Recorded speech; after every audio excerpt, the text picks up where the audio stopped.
Hello, QVS AP World History students. I hope you had a good first week in QVS, and I want to take the opportunity today to talk about week two.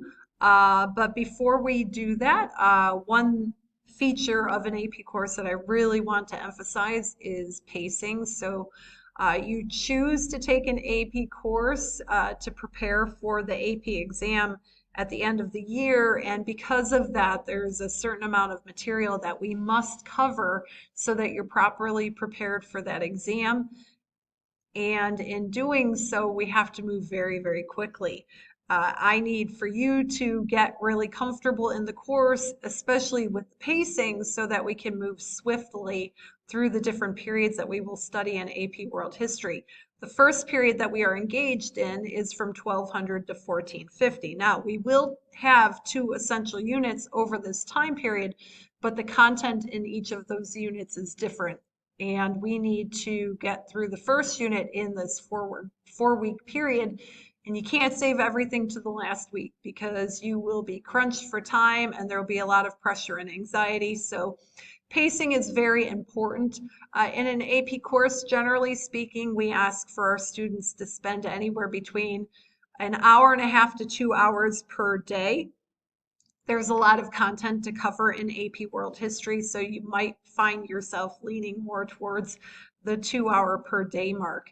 I haven't been able to meet very many of you yet this year, so it would be really wonderful to meet you, whether it's in Teams. We have a team chat too there that you can participate in.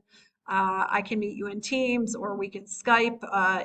If neither of those work for you, we can even Zoom. So I do encourage you to contact me this week so that we can meet and we can talk about the course and I can help you on some of the questions that you might have. Let's go to the course page and let's talk about week two and what your responsibilities are for this week. Do note that the dates change from year to year, but here is the pacing that you want to follow in the mastery table. And then I'm going to take you back down to Essential Unit 1. Again, the period from 1200 to 1450. You see that we're going to travel all around the world looking at different regions during this period of time. So in week one, we spent most of our time in East Asia, and then we even took a look at the Islamic world. And in week two, we are going to move from that region on to another, and that's what I will talk to you about in this little video today. Remember, all kinds of good resources here. The textbook you probably want to download. If you don't like the AMSCO book because you feel like it's too general, there is some supplemental readings here in a textbook called Ways of the World. Use one, use the other, use both is what I would suggest. If you are going to pick one, I would pick the AMSCO book. We do have a note-taking template here that you do have to upload your notes. You are graded on your notes, so you have to make sure that you are taking them. And you'll see that there's a place for you to upload your notes for each AMSCO section at the end of every subtopic section. So this is everything you should have done in week one. I know it's a lot, but like I said, it's very fast-paced, and we have to make sure that we get through as much as we can by the time the AP test comes in May. If you're a little bit behind, don't get anxious, just breathe. We'll have some wiggle room at the end of the unit, but I don't want you to completely rely on the end of the unit either. From what I see in the grade book, most of you are spending your weekend working on these activities that are in the subsection on the Islamic world, and that's okay. Spend some time this weekend, or hopefully you spent some time this weekend working on that. Do participate in the forums. Forums are great opportunities for you to learn about the point of view of your classmates. So far, as I checked today, only one person posted in the forum on Confucius, and we have another forum too on the father of modern economics, if it's Ibn Khaldun or Adam Smith, but I talked about that last week. I want to spend most of our time looking at week two. Hopefully you're watching this video. And in week two, you can see the load here is a little bit lighter. I kind of hit it hard and heavy in the first week. And then it's a little bit lighter in week 2. We are going to redirect our focus to South and Southeast Asia and the Americas. So if you don't know where that is, you can go back up here to the map. And South Asia would include India, Pakistan, Bangladesh, Sri Lanka, and Southeast Asia would include this region down here, which includes Cambodia, Laos, Vietnam, Thailand, Myanmar, Indonesia. You can even see the Philippines, and they're included in that region of South Asia. So that is our focus along with the Americas. So in the Americas in this time period, we'll of course look at the Aztec and the Inca. They were very predominant complex civilizations or empires that existed in this time period in that region of the world. So going back to week 2, here are all of the activities that you need to do. We're going to start with an introduction to South Asia, and you'll take a look at the importance of Buddhism. Buddhism originated in India and then diffused from there into East Asia. Two different routes of diffusion, and we'll take a look at this also too in Unit 2.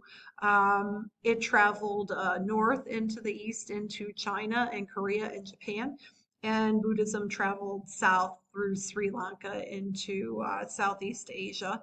The reason why it's practiced a little bit differently in those regions because it had two different routes of diffusion. So you'll learn about Mahayana and Buddhism and Theravada Buddhism and these in this introduction to Buddha and Ashoka in this crash course. So hopefully you like John Green. He will introduce this to you. Then we're going to take a look at the Indian Ocean Trade Network, which was hugely important as it connected that part of the world. A lot of great innovations coming out of India that go on to be extremely important to European exploration and colonization. Later on, you'll learn about high carbon steel and its importance in the Indian Ocean Trade Network. Then we'll take a look at, you'll do a mapping activity. Yeah, this is going to be fun. So you'll learn about these South and Southeast Asian states in this mapping activity. In fact, if I go ahead and open it up, yeah, there's Steve Heimler. You listen to him, and then you'll learn about some empires that you probably have never even heard of. These were early Hindu and Buddhist empires. Maybe if you've heard of anyone else, say it's the Khmer Empire, but these were small regional kingdoms in that region. And you can see how they were similar, how they were different. Got a couple videos here too. Related to these empires and kingdoms in South and Southeast Asia. So that will be important. They were smaller, maybe more obscure than, let's say, what you learned about the Song and the Tang in East Asia, but still equally as important. And then in this activity, you're going to learn about the concept of Southernization. So great historian Linda Schaefer wrote a piece. Hopefully you've heard of the term Westernization.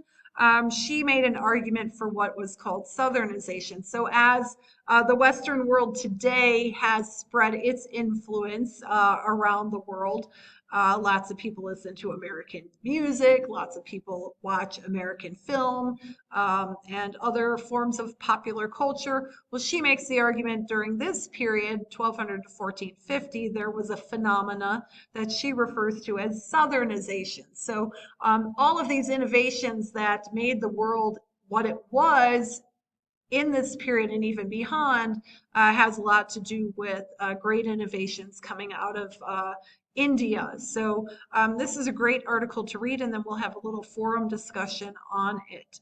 And then, of course, just like last time, you have to upload your notes here. You can watch the Heimler video that correlates to this section of AMSCO, and then submit your AMSCO notes on this unit tab. And then we'll go into the Americas. There's a great lecture that you can hear about the Americas before 1200. So you'll learn about the Maya particularly.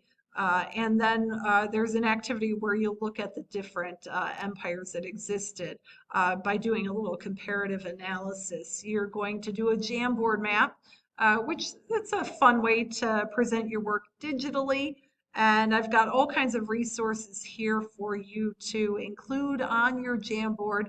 And if you just make a copy of the Jamboard that I have here, it's kind of a template that will help you along in this activity where you get to learn about the Inca, the Maya, and the Aztec empires. Or maybe you already know about them. You'll just learn more details in terms of how we can then later compare them to other places in the world that we've looked at in this unit. And then there's another forum on the Americas before 1450. Okay, and our focus is on the Maya. And there's a big question here. Did climate cause the collapse of the Maya? You know, in history, there's these mysteries in terms of how societies or civilizations collapsed. There's a little podcast here. I think it's like 15 minutes long or so. And I want to know your perspective on this. Do you think that climate caused the collapse of the Maya, or was it something else? And if you're not familiar with where the Maya were located, there's a Yucatan Peninsula here in the Mexican state, which was the home of the Maya. It did expand into Guatemala and that region too, but predominantly Mexico. Okay, so participate in that forum, and then let me take you back to the course page. We end the week with your last set of notes. So far from week 1 to week 2, you should read AMSCO 1.1, AMSCO 1.2, 1.3, and 1.4, and upload your notes there. So like I said, you could see that this week is way more manageable than week 1. So if you find yourself using a little bit of time this week to get caught up, that's okay. Don't worry about it. It's completely acceptable. I just want to encourage you really just to kind of like give it your all and stick to it.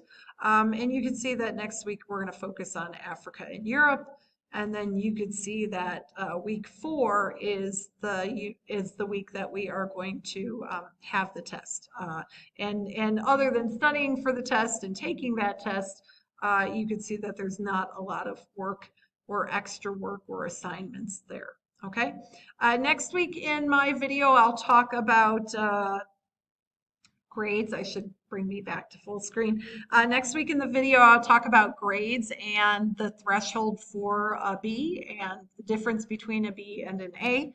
It's an AP course. I'm not giving you any extra project per se. You already have enough work to do, but we will talk about that, and I'll show you the rubric for the unit. So that you can prepare for or begin to prepare for the unit tests that will be in week 4.